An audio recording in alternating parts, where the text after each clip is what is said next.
Out of Mind by William W. Stuart, originally published in If, Worlds of Science Fiction, May 1961. Narrated by Tom Trussell. Vacation trip to Nirva? Snapped Gomer Screed, Galactic Sector Administrator J. Gomer Screed, a serious-minded man who rarely lost his temper. That was a pity. It was a lousy temper. A mindless excursion, and completely outside my sector at that. Woman, are both you and Garton out of your minds? Who do you think is going to run my administration with both Garton and I on a childless vacation to this absurd dream planet of yours? Well, there is Deputy Assistant Prenot and... And then what do you suppose would be left of my record here and my prospects of promotion? After Dep asked Prenot and the others put in 5 solid weeks wrecking all my work. Asked Garton, short, a little chubby, the opposite of his chief, who looked like a deep-thinking, bald stork, scheduled for delivery of Siamese quintuplets in a typhoon, grinned. He was seated out of the direct line of verbal fire, on a rock-hard hassock at one side of the barely furnished Screed apartment. He grinned, knowing what Gomer Screed would do with a similar opportunity at Division HQ. "Oh, now, dear," soothed Mrs. Screed, a mousy, chronically anxious little woman with 5 years' experience as secretary and 10 as wife in learning to soothe her husband. "Prenot is such a nice man. Don't worry so about things. Just put them out of your mind. They'll be all right." What? 15 years' experience she had soothing him, but she never did seem to get the knack of it. Or perhaps it was a matter of Screed's conscientiously refusing to be soothed as a matter of discipline. A wife should know her place. Women being what they were, light-minded, he felt it only fair that he should regularly point it out to her. He didn't want to spoil her, and he didn't either, unless it was in the matter of favouring her with his personal attentions weekly, at 11:30 p.m. each Friday. This was big of him. She was lucky. Gomer Screed was a big man, administrative officer in full command of a major sun system at only 56, wedded to his work and dedicated to becoming more and more important. Mrs. Screed's position was, in a way, almost bigamous. She had a rich, full 15 minutes every Friday, and what more could any woman want of life? At the moment, this one imagined she wanted to take a vacation trip to some nonsensical, little-known, semi-mythical dream planet that Garton, the fool, had been telling her about. "Garton? You're so right, Jaggy, so right. Give Prenot and those boys an inch, and they'll be measuring you out for a grave with it while they sharpen their knives. Half a chance, and they'd foul up your whole sector administration. But, you know, sir, after 5 straight years on the job for both you and me, a 5-week vacation is compulsory. We do have our orders." That was true, and that was the rub. "But we don't have to chase off so far. We can't keep an eye on things." "Of course, sir. Or an idea you gave me just the other day, sir. With a recent truant activity over in Sector Y, we could put this whole system into an emergency invasion alert drill, sir, for the duration of our vacation. Then every move Prenot makes will have to follow the book, or a court-martial when we get back. With you presiding, eh?" Gomer Screed smiled a thin smile. "I thought of that, of course, Garton. Clever of you to see it. Given time, I may be able to make a passably capable assistant of you after all." Garton was necessarily more skilled at soothing Screed than was Mrs. S., whose somewhat special status brought her very limited privileges but considerable job security. Garton had hung on, sometimes narrowly, for some 5 years now. "Yes, sir, I hope so, sir.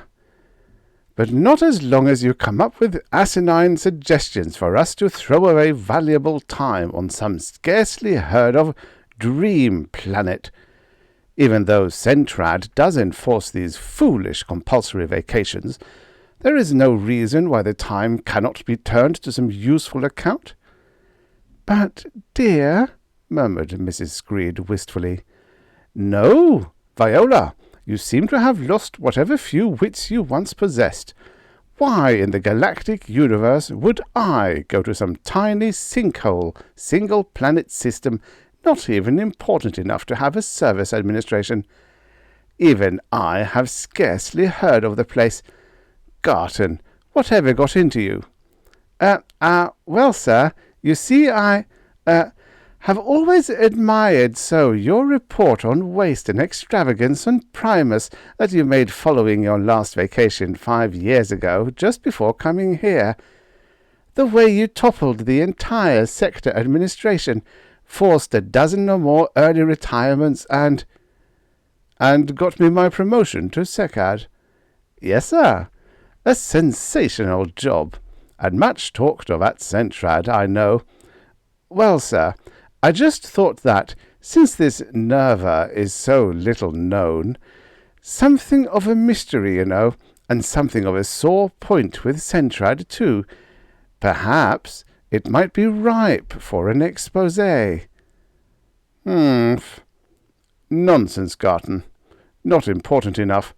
Though, come to consider, it is odd how little public information there is about the place. Centrad is covering something. Never bothered to check the secret files on it myself. Just for curiosity, Garton, what is the detail on the thing?" Mrs. Screed leaned back in her chair, glanced blankly about the bare apartment, picked idly at a cuticle, tried, with apprehensively expressive features, to register total disinterest. Once, before discouragement set in, she had been a modestly pretty young woman. Now she was merely modest. "Viola," snapped Screed, "go fix some refreshment. Ice water, crackers, something. Can't have you sitting here mooning over this Nirva nonsense of Garton's. Your mind has too great an affinity for nonsense." "Yes, sir. Well, sir." Mrs. Screed threw him a fleeting, timid smile over her shoulder as she left the room through the kitchen door, back of Screed's armchair. Inside of 2 minutes she was back, standing very quietly in the doorway with a pitcher of water and a dish of plain protein crackers on a tray. Garton talked on. "Nirva, as you know, is the single planet of a small sun off on the fringes of this region of the galaxy. It seemed so insignificant it was never even visited until something like 50 years ago. Then a questionable prospector ship had a minor breakdown and was forced to come out of an interspace jump near the Nirva system. The prospectors had been 10 years out. They were coming back empty-handed, nothing to show, not one valuable planet found. There they were. Spectroanalysis of Nirva didn't show much, but they decided to check anyway. They were desperate, dreaming out of all reason of a last-ditch success, dreaming of a civilized, friendly planet, hospitable natives, rich beyond belief, foolishly ready for exploitation, eager to load them up with fissionable minerals, and so on. You know how those old space tramp adventurers used to be, sir?" "Tramps, yes. So?" "So they landed and discovered Nirva, the dream planet. Of course they didn't find that out at the time." "What did they find?" "They found a civilized, friendly planet, hospitable natives, rich beyond belief, foolishly ready for exploitation, eager to load them up with fissionable minerals and so on. There wasn't even a communication problem. The people, handsome, human type, were telepathic. Well, their visit, although no 2 of the 11 men on the ship could agree on the details, was one glorious celebration. Liquor and no hangovers. Women, the most beautiful in the universe, competing with each other to do everything. I mean, everything, for the pleasure of the space heroes. In fact, it seemed a space tramp's dream of heaven. They hated to leave. If the place was such a degenerate's delight, why did they leave? Just simple greed, apparently. Their ship was loaded with the most valuable cargo in history.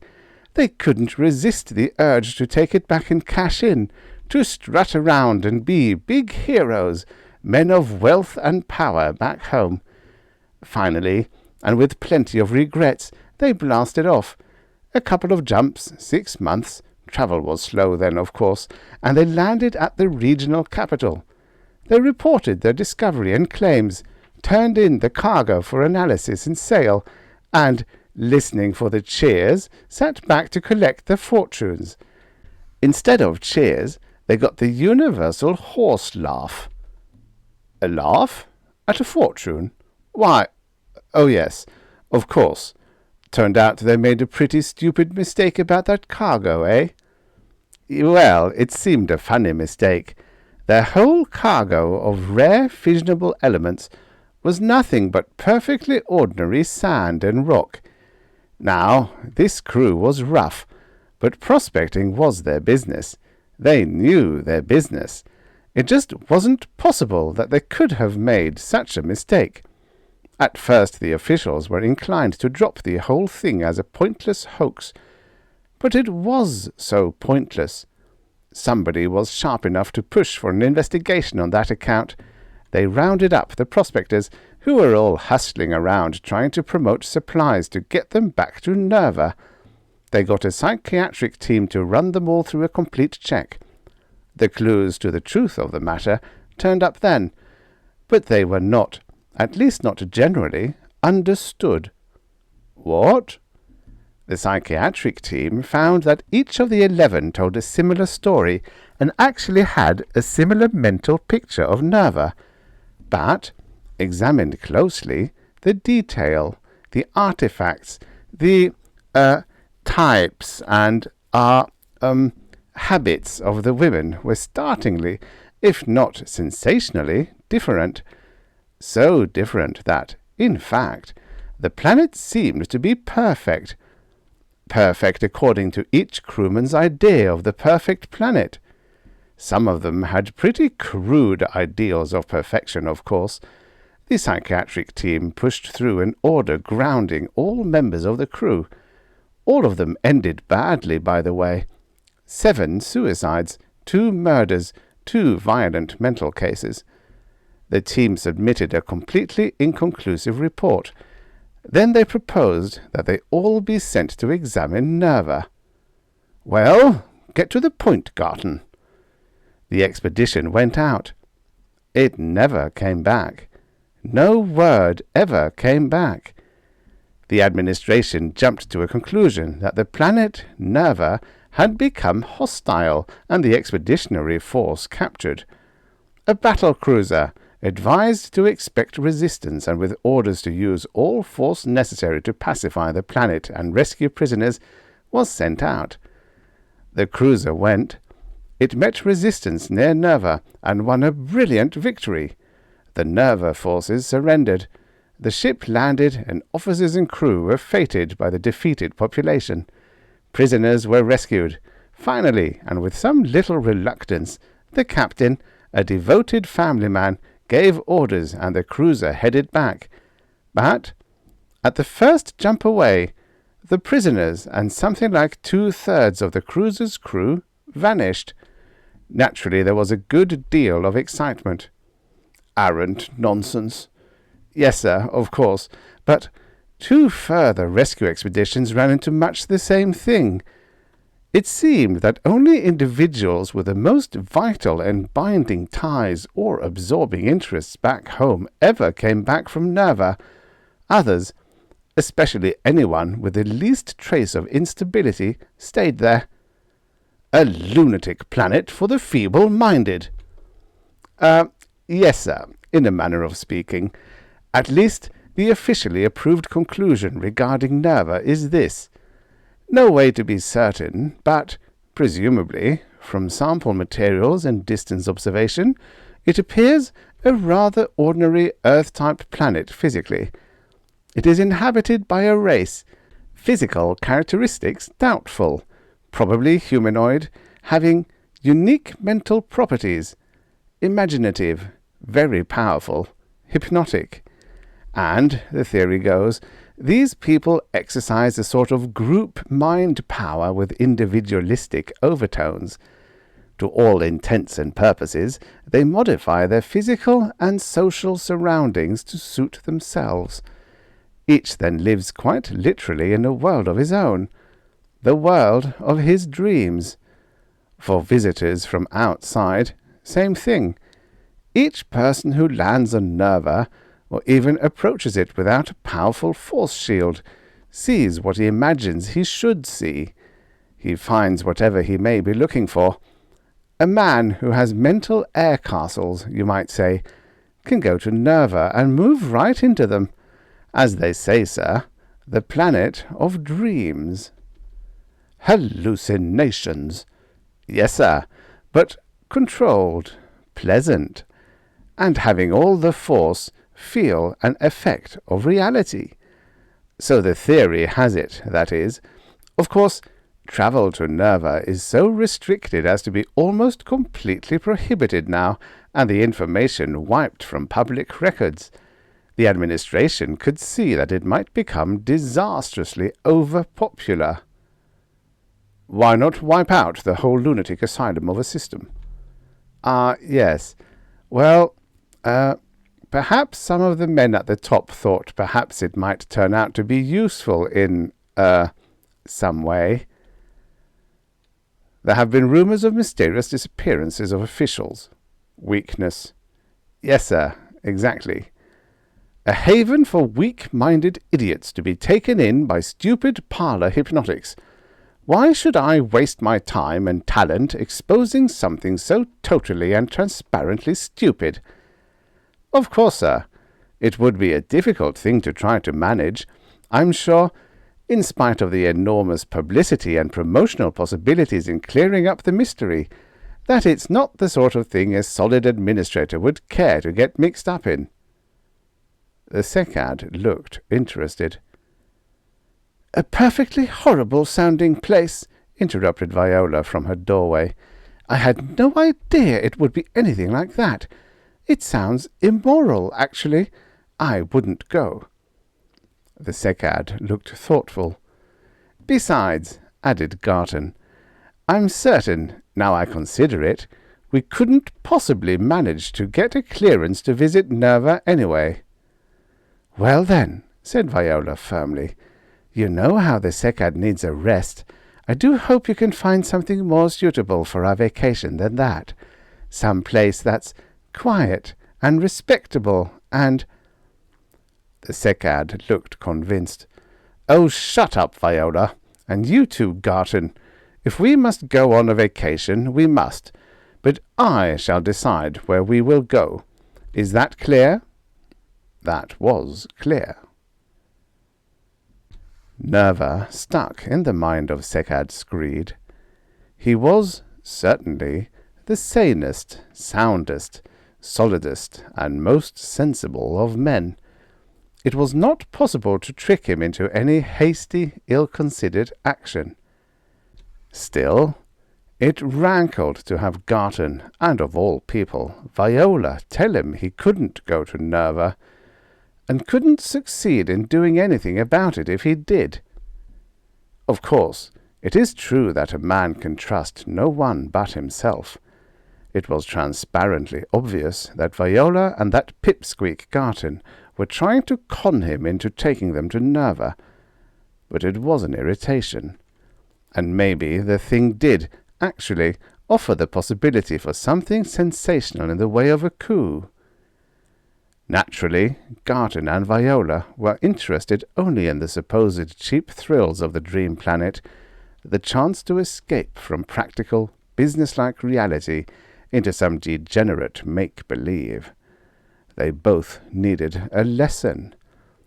They should be shown how poor and weak a thing a romantic dream is when brought up short by the trained, superior, analytical, administrative mind.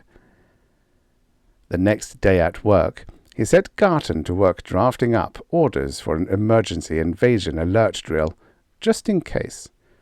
He then consulted with his neurosurgeon general. Naturally, Dr. Treadmill, I would never dream of directing any illegal actions within my own jurisdiction, where, of course, I am SECAD, and therefore the judge of all questions of legality, and of your department too, Doctor. You may take note. However, the information I am endeavouring to extract from you I shall apply, if at all, solely to the planet Nirva, not to any of ours. Yes, sir. Very well, Doctor. Now, you are familiar with hypnotics, are you not? Sir, the doctor was hurt. One of the primary duties. All right, you are familiar with hypnotics. You use them all the time in legal questions, crime, employment interviewing in depth, and so on, naturally. And you are also aware of various measures. Yes, I know they are specifically barred by the Public Safety Amendment, some mechanical and some narcotic, that may be taken to counteract or prevent hypnosis. So, my question is this. Would such measures as your low-power hyper-electronic broadcast and your anti-hypnotic drugs be effective against the spell or illusion the inhabitants of Nirva use on visitors and, perhaps, themselves? Well now, Secretary Screed, that is an extremely interesting question. I am interested only in the answer, Doctor. Yes, sir. Well, I can see no reason why they wouldn't be effective, always supposing the subjective hypnotic theory of the place is correct. That is, in theory, this group mind, which is supposed to provide the basis, should be totally disrupted by a random or scrambling effect of the electronic broadcast. The drugs, on the other hand, would render the individual who took the drug, during the period of its effectiveness, totally or non-receptive to the impulse, whereas— All right, Doctor, you are trying to say, in your obfuscating manner, that the measures would be effective, right? Subjectively, not taking into account the hypothetical possibility of random foci, and, of course, barring circumstances outside the range of— Doctor, yes or no? Well, yes. Doctor, when you have quite finished the duties I'm about to assign you, I suggest you visit my legal staff for a game of circumlocution. In the meantime, get me that drug. Yes, sir. You understand the limitations, and give Chief Engineer Barstow the specifics for an anti-hypnotic electronic amplifier suitable for placing in satellite orbit. But around Nirva. Goodbye, Doctor. And that would take care of that. Of course, Nirva, the dream planet, was a fake. It was a fairy story for childish minds, not capable of affecting the mature intellect, but there was nothing like being doubly sure. Secretary Screed was always sure. The only thing that upset him more than being not quite sure was the idea of something being wrong. But of course, this never happened. "All right, Viola," he said that night, after letting her sit, fidgety, looking the question she didn't quite dare to ask all evening long. "So you want to go to this ridiculous planet Nirva, don't you?" "Dear, of course not. Not if you don't think— That is, you said it was stupid, so of course we wouldn't. Please, Viola, You should know better than to try to deceive me, and so should Garton. It is completely and transparently clear to me that both of you are trying to get me to take you to this so-called dream world. Childish escapism. You know that. Yes, of course, dear. Very well. We are going. Oh, how wonderful! Thank you. Don't thank me now. Later. Afterward. You can thank me. When I have done you and Garton the service of showing you the infantile immaturity of your own minds. I am, Viola, my dear, going to expose to the galaxy this tawdry charlatanism for the little carnival illusion that it is. I shall show you the superior mental power of a mind, mine, that can face reality. You, and possibly even Garton, like drug addicts, think you can escape from fact into a dream world. Oh, no.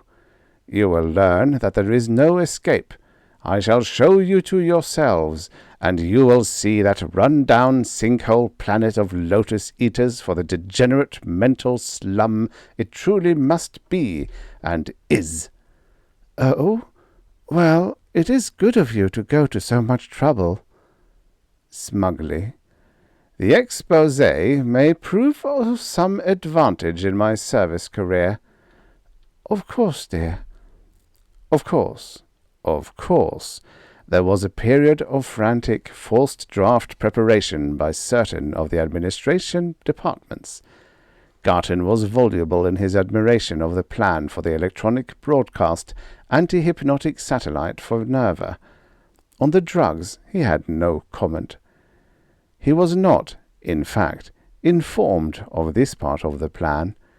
Clearance for Stuart Screed and party to visit the limited-access planet, Nirva, was obtained from inter-regional headquarters with surprisingly, if not suspiciously, little difficulty. Screed smiled a sour little smile. Jealousy, perhaps. He would show them, too.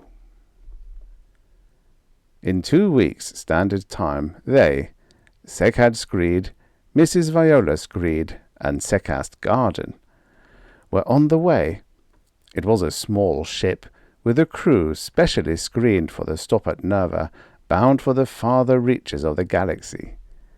At the end of 3 interspace jumps, it would orbit in to leave them on Nirva. 5 weeks later, on the return trip, it would put in again to pick them up. At the end of the 3rd jump, Stuart Screed and party, VIPs certainly, visited the ship's captain in the control room. "We are coming into the planet now, Captain," announced Screed informatively. "I want to be certain that the satellite is functioning properly and placed in planned orbit, regular, between 60 and 90 minutes. "Yes, sir," sighed the captain, a morose-looking man with an anachronistic drooping moustache. "Believe me, Stuart Screed, within my deplorably narrow limits, I do know my business. Your satellite is being attended to now. We are within the field of Nirva. We will make our run in, fingers crossed, so you may debark." "Fingers crossed, Captain. Humph. Well, let's have a look at the thing on the view screen." "Sorry, but no, sir. We go in on automatic instruments with special electric power shield up all the way. I'll cut the shield just long enough for you to land, and back up she goes. Likely I'll lose a couple of my crew at that." "Nonsense. Have you no confidence in this satellite?" The captain shrugged. "I take no chances."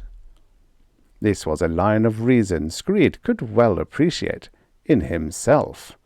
From the captain it seemed foolishness.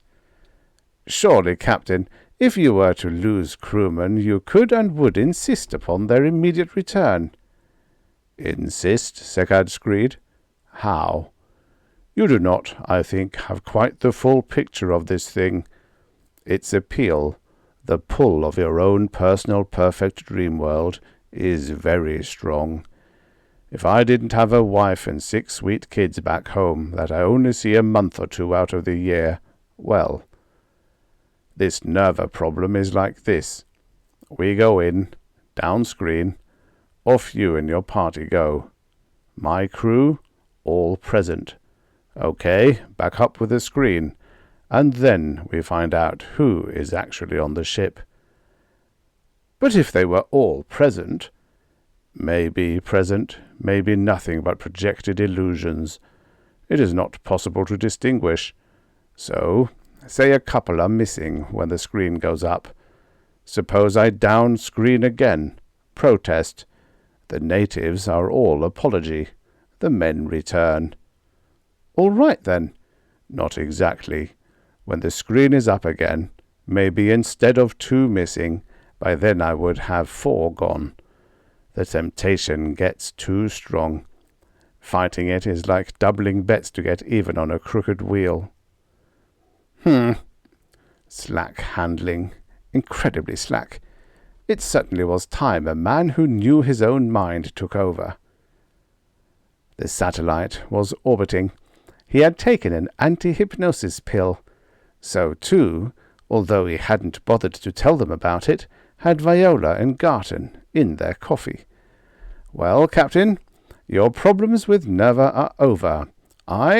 He drew himself up in full executive command stance, am going to straighten the place out. In 5 weeks, when you return to pick us up, you will find Nirva under my administration, a sound, sensible, stable colony, and we 3 will all return with you. Oh, the captain was a skeptic. Of course, said Viola, when my husband says a thing will be done, you can count it done. And this other gentleman, Sekast Garton. Naturally, sir, Sekad Screed is a man of his word. Not even Nirva could alter his determination. I see. Well, I'm not a betting man, of course. Regulations. But if I were... Yes, Captain, Sekad Screed's voice cracked icily. I would like to bet a year's salary that all 3 of you won't go back with me. Well, Captain, as senior service officer aboard, I make the regulations here. I'll just take that bet. A year's salary against yours. Nice odds for you there, Captain. That is a bet. Garton, you and Viola are witness. The captain smiled sourly and nodded. Screed turned on his heel, annoyed. Come, Viola. Garton.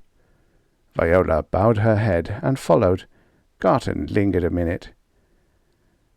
Captain, if you'd care to hedge a bit of that bet, I'll take, say, half of it. The captain looked at him. An ordinary man. Not young, not old, not big, not small.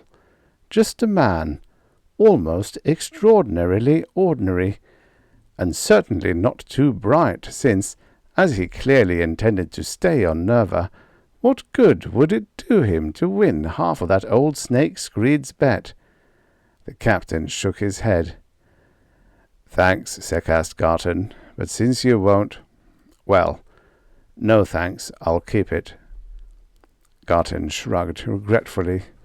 So, well, I could use the money, but no matter. I think you have a good bet, Captain. It's my bet, too. A half hour, and the ship settled gently on the surface of the planet. The 3 passengers for Nirva were ready at the airlock. Down screen. Screed heard the words over the intercom. For a moment, a sense of confusion, of uncertainty of purpose, touched with dizzying, empty fear, swept over him. Abruptly it was gone. Confidence, more certain and invincible than ever, flooded back. He knew what he must do, and he knew that he would surely do it.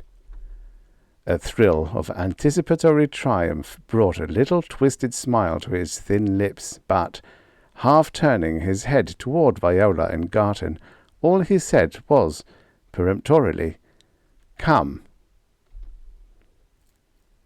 They stood, 3 small figures on the surface of Nirva, the dream planet, beside the spaceship. They were edged away from it by a discomforting mental pressure as the ship's force field snapped back on. Nirva. It seemed nothing so much. Pleasant enough, perhaps, but in a shockingly disordered, unimproved sort of way. Much the sort of thing Screed had expected. There was a bright sun overhead, with a slight rosy pink tint to it, low green hills, and some sort of town or settlement in the near distance. The sky was a deep blue, almost purple, dotted with feathery pinkish clouds. All right. Probably it was quite suitable for exploitation as an agricultural planet. Not too much quick profit in it, perhaps, but well worth salvage. Screed, Viola, and Garton were standing near the centre of a cleared field, possibly a bungled excuse for a spaceport. Across it, a ramshackle building leaned tiredly to one side. As the spaceship rose silently behind them, some sort of wheeled vehicle started toward them from the building, raising a small cloud of pinkish-white dust as it came. "How awful!" said Viola, echoing Screed's thoughts. "It's so shamefully run down and neglected-looking." "A galactic disgrace," agreed Garton from the other side. "So," said Sekad Screed, the leader, "you see?" The native vehicle, a rattle-trap affair reminiscent of ancient Earth internal combustion wagons, clattered up. The driver was unclearly human under a slovenly, unkempt exterior. He was also middle-aged, fat, and anxious as he stumbled out.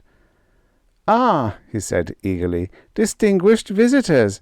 And, is it possible? That is, I mean to say, we all, in fact, wonder if it could be you who is responsible for the sudden total change that seems to have affected our perceptive climate." "And if we are," snapped Screed, "it was certainly a degenerative situation that desperately needed changing. You and all your people should thank me for it, and you will." "Oh, yes," said the native, "we already do, indeed, but the thing is, not that we aren't grateful for the awakening, but it's all so horribly confusing to us. You see, what I mean to say, we don't know exactly what—" "You need leadership. Strong, efficient leadership." "That's it exactly. If only you would—" "I shall." He made an expansive, condescending gesture. "I, with the help of Mrs. Screed. I, by the way, am Sekad Screed, the leader, and my assistant will take full command of all administration immediately. You will find that I will soon whip you into shape." "Ah, sir, how can we ever repay you?" "Perhaps something may be worked out. Now, we must get started. Take me at once to your ruling body." Do you suppose the Council of Dreamers?" "Humph, just the sort of thing we shall have done with once and for all. But we must start someplace, I suppose. Let us proceed." They all climbed somewhat apprehensively into the vehicle. They proceeded. Screed proceeded.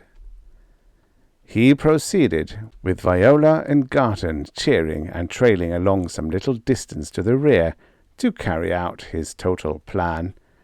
It was almost too easy. Almost, thought Screed, as the obedient, grateful citizens of Nirva laboured frantically to remake their world into a model Class II Galactic Service Ag plan. But then, no one else could ever make a start here.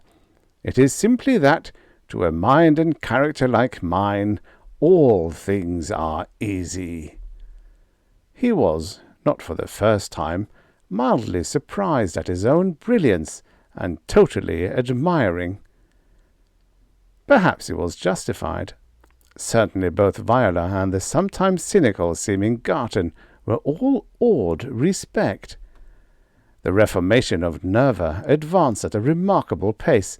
The people, rudely awakened from a generations-long dream, were confused, aimless, purposeless. Like the bewildered representative at the spaceport, they wanted nothing more than a firm leader to give them direction. Having apparently no will of their own, they went to work with a will. Screed's will. Screed was pleasantly surprised. It seemed that before the development of the dream world of the group mind, some 500 years before, they had been a progressive people with a modestly advanced technology. With the group mind, all of the old knowledge and technical abilities had, quite inadvertently, been passed on from generation to generation. Direction was all they needed. Having no power of resistance, they accepted it with total obedience. When Screed said, as he often did, "You people are not here to think. You're here to do what I tell you," they smiled in wholehearted agreement and did just what he told them. It was delightful. In 5 short weeks, the reconstruction of Nirva was well advanced. New cities and smoke-belching factories were rising from old ruins. Fields were ploughed and sowed. And the spaceship came back. Reluctantly, Screed cut short a series of final instruction conferences with his newly appointed deputy directors and administrators. He picked up Viola and Garton from their quarters in the refurbished ruin of an ancient mansion on a hill overlooking the new capital, and they rode to the spaceport in his vehicle, primitive in design, but gleaming, shining like new in the rosy pink sunshine. The citizenry lined the roadway, torn between sobs and cheers. Screed, smiling and sternly gracious, waved a regretful farewell. At the ship he paused for a last word with his senior deputy. In unfamiliar tones of anxious concern, he said, "Now you have all my memos and instructions. You're sure you can handle it? Carry on just the way I have directed?" "Of course, glorious Supreme Leader. In your wisdom you have pointed us the way. We shall not stray." "Well, everything has been going well, very well. In a way, I hate to leave and take the chance of your fouling everything up." "We shall do our poor best, great leader." "Yes," said Screed, doubtfully. "True enough. But even so—" They could feel the spaceship's screen cut off. The port opened. From the vast crowd of Nirvans spread across the spaceport there came a great whispering noise, something between a sigh and a moan of sad farewell, as Screed turned and followed the other two through the port and into the ship. "Ah, Captain," said Screed, smiling a thin smile of triumph, "you doubted my ability to remake Nirva, but now you have seen it. Quite a change, eh?" "Oh, sure, quite a change. Of course there always is. And, Captain, you will note that we are all here, all 3 of us. You have, I fear, lost your bet." The captain shrugged. "Better get to your cabin now, ready for takeoff." In the cabin, Screed settled back in a chair and looked up at the other two with an odd air of defiance. "All right," he said. "I did it, didn't I? Just the way I told you." "Screen on," said the captain over the intercom. To the 3 in the cabin the air seemed to turn shimmery, hazy, indistinct for a moment. Then it cleared. Garton and Viola stood by the doorway, arm in arm, staring. Screed, Sekad Screed, the leader, was gone. "There," said Garton with deep satisfaction. "He did do it." Viola sighed, smiling. "Darling, he did. It worked just the way you said it would, but I'm still not sure I quite understand why or how. It doesn't really matter. But you noticed he quit taking the anti-hypnotic pills after the first week." "Yes. Did that make any difference? The satellite worked, didn't it? And everything else went just the way he wanted it. It all seemed perfect. For him." "Sure it did. And that was what he couldn't face losing." "Well, it seemed that everything went exactly the way he imagined it would. The satellite worked. The people followed him. Everything. But maybe we all only imagined it. How can we be sure?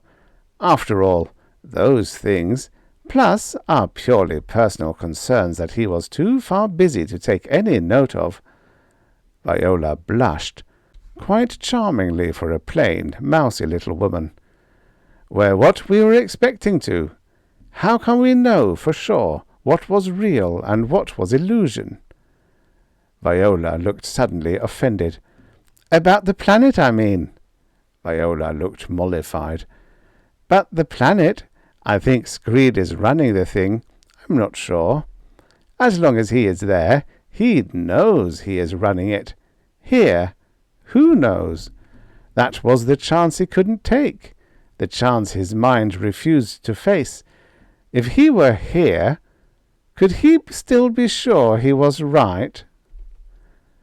Viola smiled the feminine smile that dismisses a question no longer of personal consequence, and snuggled closer to Garton. "Well," she said, "at least we know he isn't here. That's all that matters."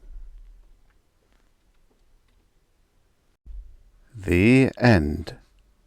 Subscribe for your daily stories of futures past.